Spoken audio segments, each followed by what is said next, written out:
நண்பர்களே, உங்கள் எல்லோருக்கும் என்னுடைய வணக்கம்.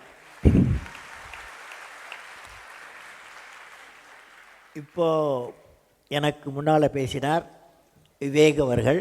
நாங்கள் ரெண்டு பேரும் திக் friends. when the thick friends, sometimes you speak what is real, sometimes you speak what should be. So I thank Vivek sir. Now இங்கு திரளாக கூடியிருக்கும் பெரியோர்களே, தாய்மார்களே, இளைஞர்களே, மாணவர்களே மற்றும் சிறப்பு அழைப்பார்கள், சிறப்பு விருந்தினர்கள் அனைவருக்கும் எனது வாழ்த்துக்கள்.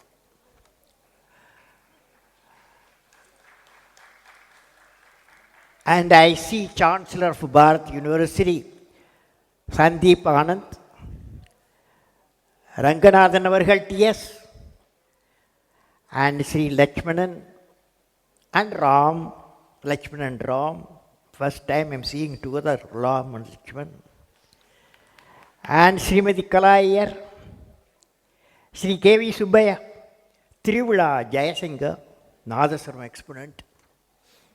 It's a great privilege for me to greet him. And above all, when I entered in this hall, the Kamaraj Arangam,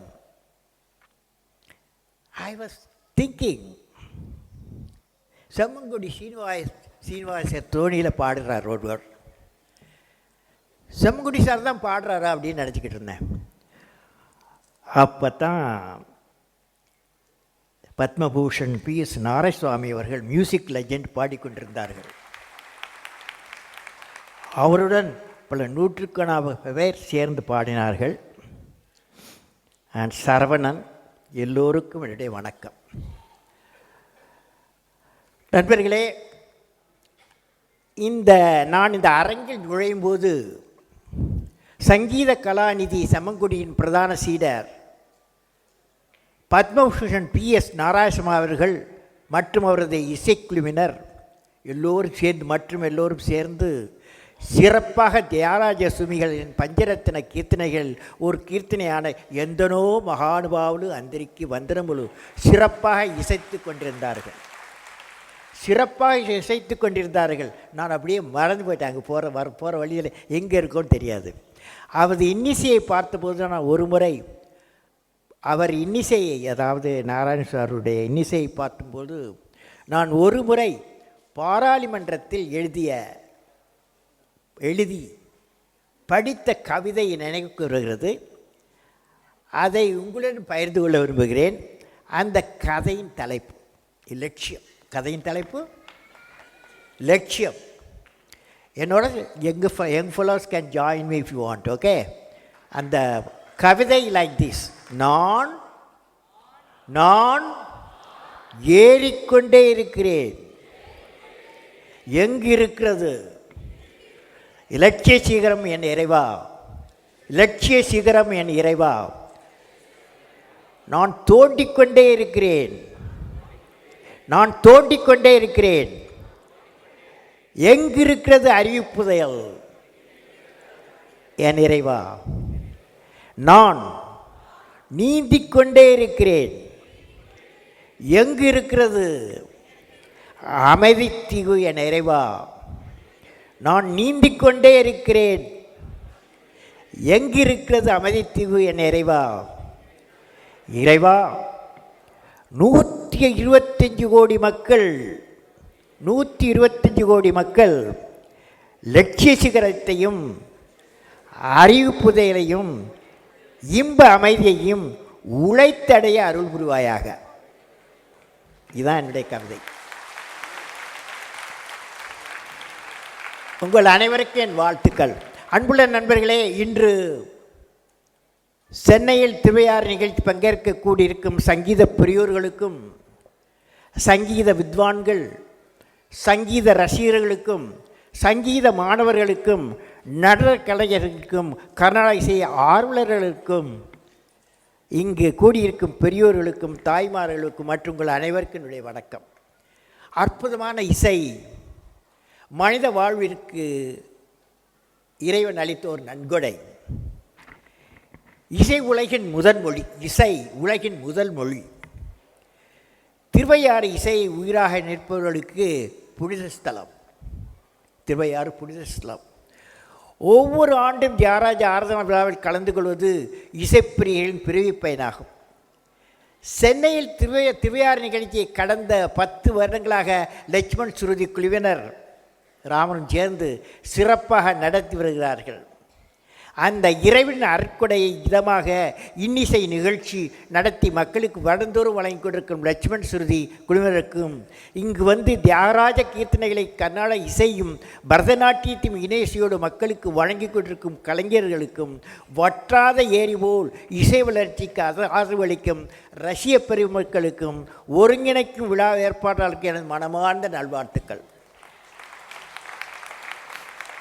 முக்கியமாக நண்பர்களே, இன்று எத்தனையோ புதிய பாடகர்களும் கலா ரசிகர்களும் இசை உலகத்தின் வளர்ச்சிக்கு உறுதுணையாக இருப்பது பெரும் மகிழ்ச்சியை கொடுக்கிறது. எனக்கு தோன்றுகிறது, கர்நாடிக் இசை ஆர்வம் பரவலாக கீழ்கொண்ட 6 பரிணாமங்களில் பரிமளித்து கொண்டிருக்கின்றன. ஒன்று, கர்நாடக இசையில் ஒரு பெரிய வல்லுநராக வரும் கனவு. இளைஞர்களுக்கெல்லாம் கர்நாடக இசையில் ஒரு பெரிய வல்லுநராக வர வேண்டும். 2வது, கர்நாடக இசையில் தனது மனமகிழ்ச்சிக்கு பாட ஆசை. கர்நாடக இசையில் பாடினால் என்னை போலவங்கள் மனமகிழ்ச்சிக்கு பாட ஆசை. கர்நாடக இசை இன்று கற்று அது நெளிவு சுழிவுகளை ரசிக்க ஆவா. கர்நாடக இசை கற்று அந்த அடித்தளத்தில் சினிமா போன்ற சங்கீதங்கள் வல்லமடைய முடியுமா அப்படின்ற ஒரு கேள்வி. கர்நாடக இசை கற்று அதில் ஆராய்ச்சி செய்ய துடிப்பு சிலருக்கு. கர்நாடக இசையை மெய்மறந்து கேட்க ரசிக்க உத்வேகம். இத்தகைய நிலைகள் பரதநாட்டியம் போன்ற துறையிலும் காணலாம். எது எதுவானாலும் ஒன்று மட்டும் நிச்சயம், சென்னையில் திருவையாறு மாத நிகழ்ச்சிகள் எல்லா பரிணாமங்களுக்கும் இன்றியமையாதவை, ஊக்குவிக்கும் தொண்டு என்பது என் எண்ணம்.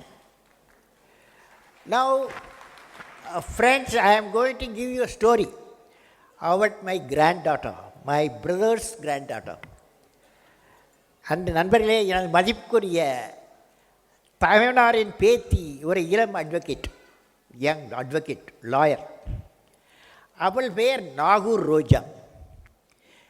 அவள் இசை ஆர்வத்தை கண்டு சில ஆண்டுகளுக்கு கூட அவளுக்கு ஒரு சுருதிப்பட்டியை பரிசீலித்தேன். நல்ல சுருதிப்பட்டி, காஸ்ட்லி. அது ஒன்று வாங்கி கையில் கொடுத்தேன். 1-2 தினங்களுக்கு கூட அவள் என்னோட பேசியதை உங்களுடன் பகிர்ந்து கொள்ள விரும்புகிறேன். அவள் பள்ளியில் படிக்கும்போது கர்நாடக இசையில் பாடி இசை ஆர்வலர்கள் பாராட்டு பெற்று சிறந்த மாணவி விருது வாங்கியிருக்கிறாள். பின்னர் பெங்களூரில் உள்ள ரிதம் ஃபைன் ஆர்ட்ஸ் இன்ஸ்டிடியூஷனில் அடிப்படை இசைக்கல்வி கற்றாள். இன்றைக்கு அவளது குருவான திரு ரகுராம் ராஜகோபாலனிடம் கீர்த்தனைகள் கற்றுக்கொண்டு இருக்கிறார்.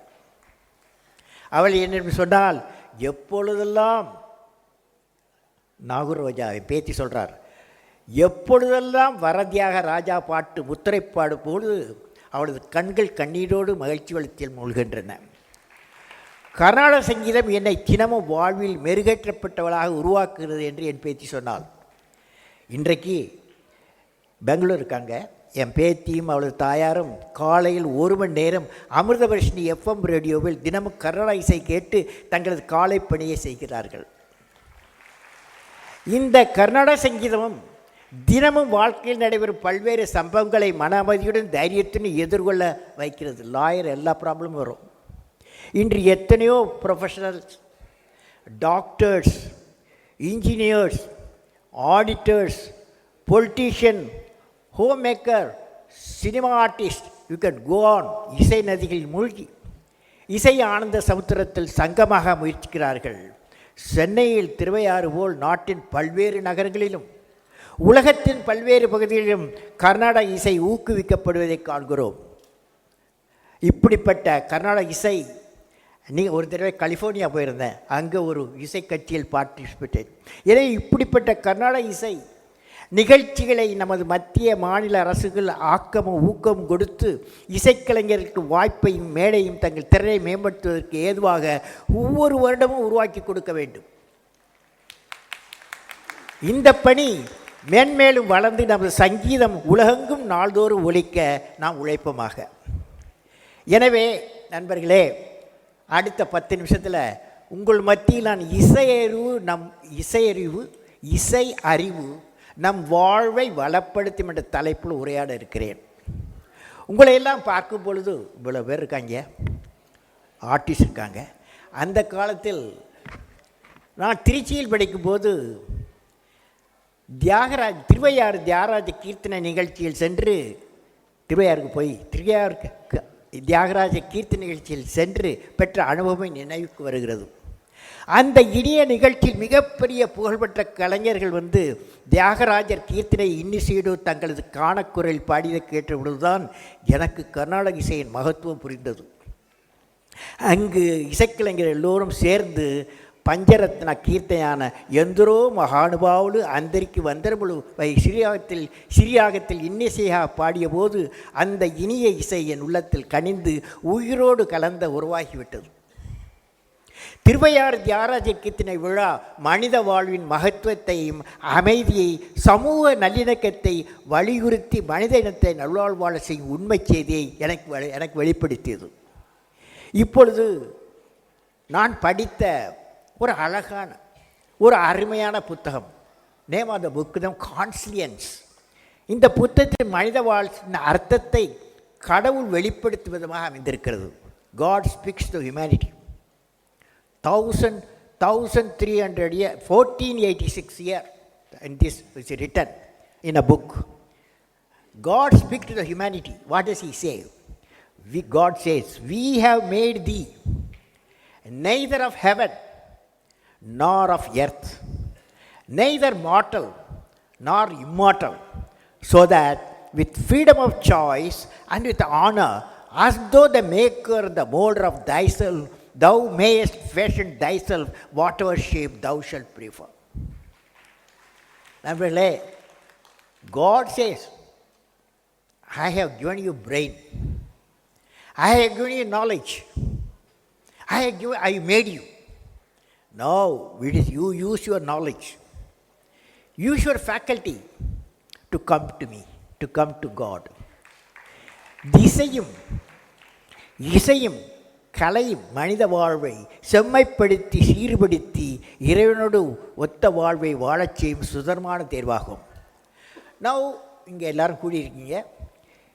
இசையும் தியாகராஜ கீர்த்தனையும் என்ன தொடர்பு? இசையும் தியாகராஜ கீர்த்தனை என்ன தொடர்பு? நல்ல சங்கீதம் இறைவனின் குரல்.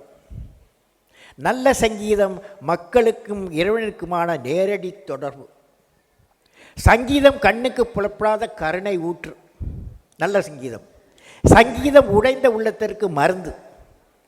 சங்கீதத்துக்கு கட்டுப்படாதவரையும் தலை வணங்காதவரையும் காண்பது சாத்தியமே இல்லை. இசை ஒன்று இல்லாமல் உலகில் வழிபாட்டு தலங்கள் கிடையாது. சுருங்க சொன்னால் இறைவனை காணவும் அடையவும் இசை ஒரு பிரதான வழி. இசைக்கு திசை இல்லை, தேசமில்லை, மொழி இல்லை, மதமில்லை, சாதி இல்லை, பேதமில்லை, நிறமில்லை. இசை மட்டுமே ஒருமைநிலையை உருவாக்கக்கூடியது. எந்த ஒரு நிர்பந்தமின்றி இயற்கை எல்லோரும் மனதிலும் சென்றடைவது இசையே. நல்ல இசை. இயற்கை என்பது நீர், நிலம், காற்று, நெருப்பு, ஆகாயம் ஆகியவை.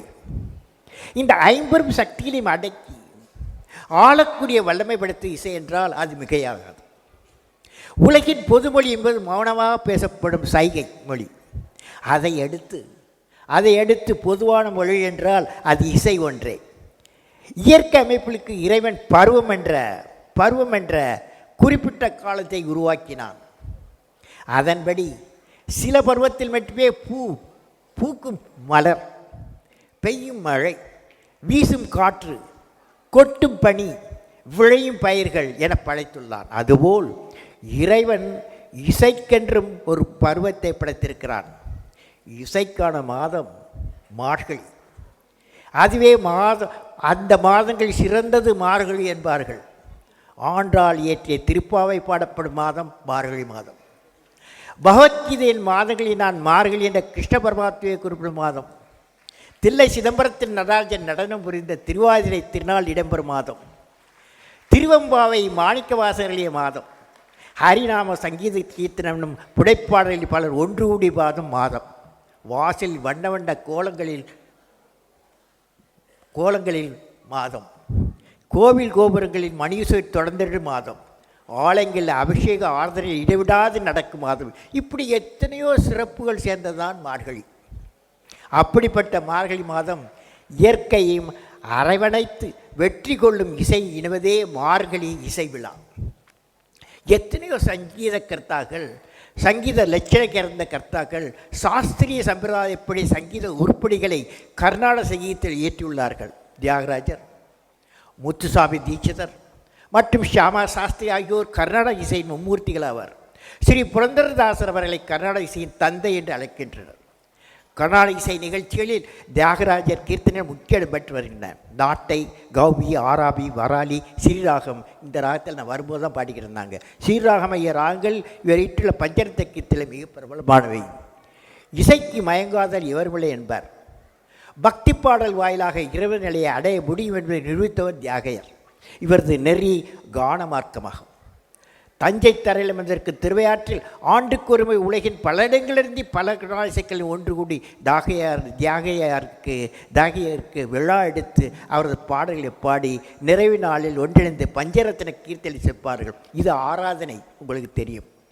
மேலும் வாத்திய கலைஞர் தாங்கள் இசைக்கருவிகளான ஹார்மோனியம், வீணை, தவில், கஞ்சிரா, மிருதங்கம், முகர்சிங், தபோலா, புல்லாங்குழல், சித்தார், சாரங்கி, சரோத், ஜலரங்கம், சிந்தூர், வயலின், மாண்டலிக், சக்சபோன் மற்றும் பல கருவிகளோடு இந்த 5 கீர்த்தனைகளை இசைப்பாடுகிறார் ஐயோசி.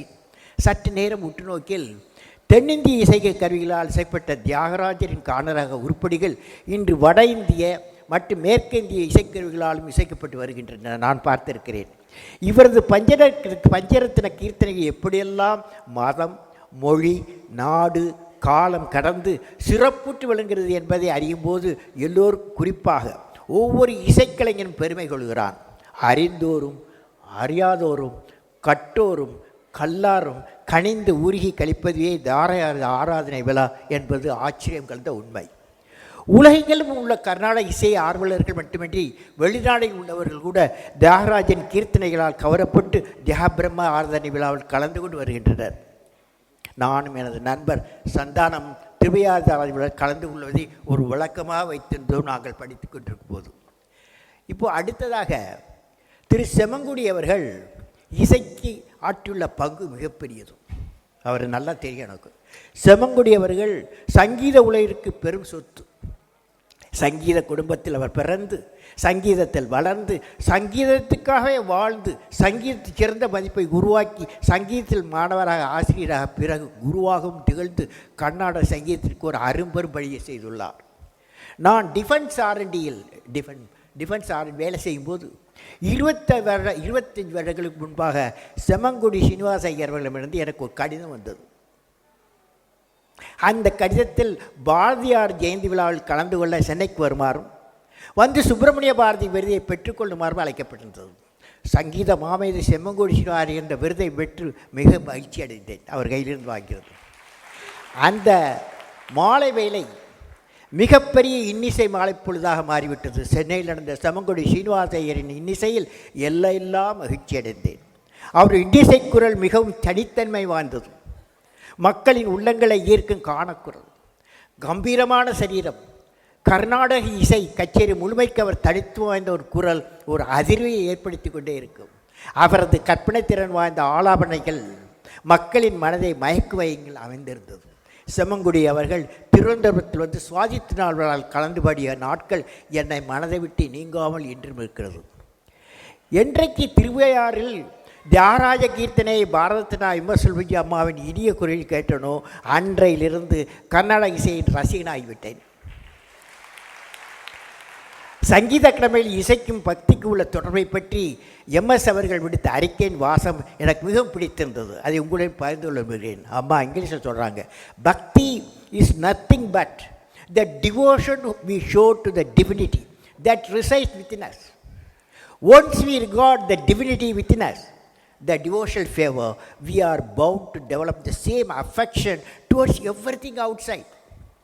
The reason is the same divine truth runs through all things. When the devotee has attained this state, service to the world becomes his creed.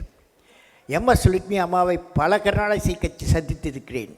ஆனால் 1998 ராசபுரமணியில் பாரத ரத்னா விருது வழங்கும் விழாவில் நான் அவருக்கு அருகில் அமர்ந்திருந்தேன். அவரது தலை கவித்து ஆசீர்வதித்தார். அந்த நிமிடம் நான் வாழ்க்கையில் கொடுத்துவிட்ட மிகப்பெரிய சந்தர்ப்பம் உணர்ந்தேன். அவர்களை பாரத ரத்னா விருது கிடைக்கும் வாழ்த்தும் போது அவர் சொன்னார், எந்த ராகத்திற்கும் சங்கீதத்தை கேட்போரை கடவுளையும் அவரது அவதாரத்தை நோக்கி மனதை திருப்பி அமைதியை கொடுக்கும் வல்லமை என்றார். எந்த ராகத்திற்கும் சங்கீதத்தை கேட்போரை கடவுளையும் அவரது அவதாரத்தையும் நோக்கி மனதை திருப்பி அமைதியை கொடுக்கும் வல்லமை உண்டு என்றார். இப்படிப்பட்ட இனிய இசை கலந்த அனுபவங்கள் உங்களில் பல பேருக்கு இருக்கும். இசை மனதை நெகிழ வைத்து வாழ்வை ரசிக்க வைக்கிறது. இசை மனிதருக்கு அமைதியை அளிக்கிறது. இசை மக்களின் வாழ்வை வளப்படுத்துகிறது. ஃப்ரெண்ட்ஸ், இன் கன்க்ளூஷன், முடிவுரையில் இத்தருணத்தில் காந்திஜி வாழ்வில் நடந்த ஒரு நிகழ்ச்சியில் உங்களோடு பகிர்ந்து கொள்ள விரும்புகிறேன். காந்திஜியின் 9வது வயதில் அவருடைய அன்னை ஒரு அட்வைஸ் கொடுக்குறாங்க. என்ன அட்வைஸ்டா? மகனே, இந்த ஆயிரக்கணக்கான பேர்களை நீ பார்ப்பாய், ஆனால் பலருக்கு துன்பம் இருக்கும். ஆனால் ஒருவர் துன்பத்தை துடைத்து அவருக்கு ஒரு நல்ல காரியம் செய்தால் உன்னை ஆண்டவன் ஒவ்வொரு ஆண்டும் ஒவ்வொரு விதமாக வெற்றியடை செய்வார் என்றார். இந்த அறிவுரை இந்த பூமியில் விழுந்த எல்லா மக்களுக்கும் கடைப்பிடிக்க வேண்டிய முக்கியமான அறிவுரையாகும். என் வாழ்க்கையில் பல்வேறு நிலையில் உருவற்ற துணையாக இருந்து வாழ்க்கையில் வழியாக நான் வாழ்த்திய திருக்குறள் தான். எனக்கு பிடித்த ஒரு திருக்குறள் என் வாழ்விற்கு வளங்கொடுத்தது. அதை கேளுங்கள். அறிவற்ற காக்கும் கருவி செருவாருக்கு உள்ளளிக்காலா ஆகா அரண். அதாவது அறிவு என்பது அழிவு வராமல் காக்கும் கருவியாகும். மேலும் பகைவராலும் அழிக்க முடியாத உள்ள அரணும் கோட்டையாகும். எத்தகைய சூழ்நிலையும் அரண், அதாவது கோட்டை போல் நம்மை காக்கும் என்பதாகும். எனவே நண்பர்களே, இசை அறிவு உங்கள் வாழ்வை வளப்படுத்தும். இங்கு கூடியிருக்கும் நாம் எல்லோரும் இசை கலை நிகழ்ச்சியால் மகிழ்ச்சி பெற்றதோடு நமது வாழ்வு வளம் பெறுவனையும் பெற்றிருக்கிறோம். அத்தகைய கலைஞர்களின் தேசபக்தி, குருபக்தி மற்றும் சங்கீதம் கலைகளான பற்றி கேட்டறிந்திருக்கிறோம். இவருக்கு நாம் செய்ய வேண்டிய நன்றிக்கடன் என்னவென்றால், நாமும் கலைகுலத்துக்கு நிறைய பணி செய்து தேசபக்தி, குருபக்தி, கலைபக்தி இவற்றை போற்றியிருப்பதை. எனவே நண்பர்களே, இந்த இனிய விழா வெற்றியடைய என் மனமார்ந்த நல்வாழ்த்துக்கள். இந்த அருமையான விழாவில் கலந்து கொண்ட எல்லோருக்கும் என் வாழ்த்துக்கள். லட்சுமணனுக்கும் ராமனுக்கும் நீங்கள் எல்லோரும் செஞ்ச என்றென்றும் இன்பிருக்க எல்லா வல்ல இறைவனை வேண்டுகிறேன். இறைவனை உங்களை ஆசீர்வதிப்பார்.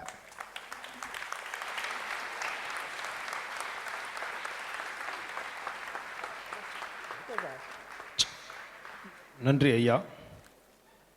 தங்கள் வருகைக்கும் உங்களுடைய வாழ்த்துரைக்கும் நன்றி.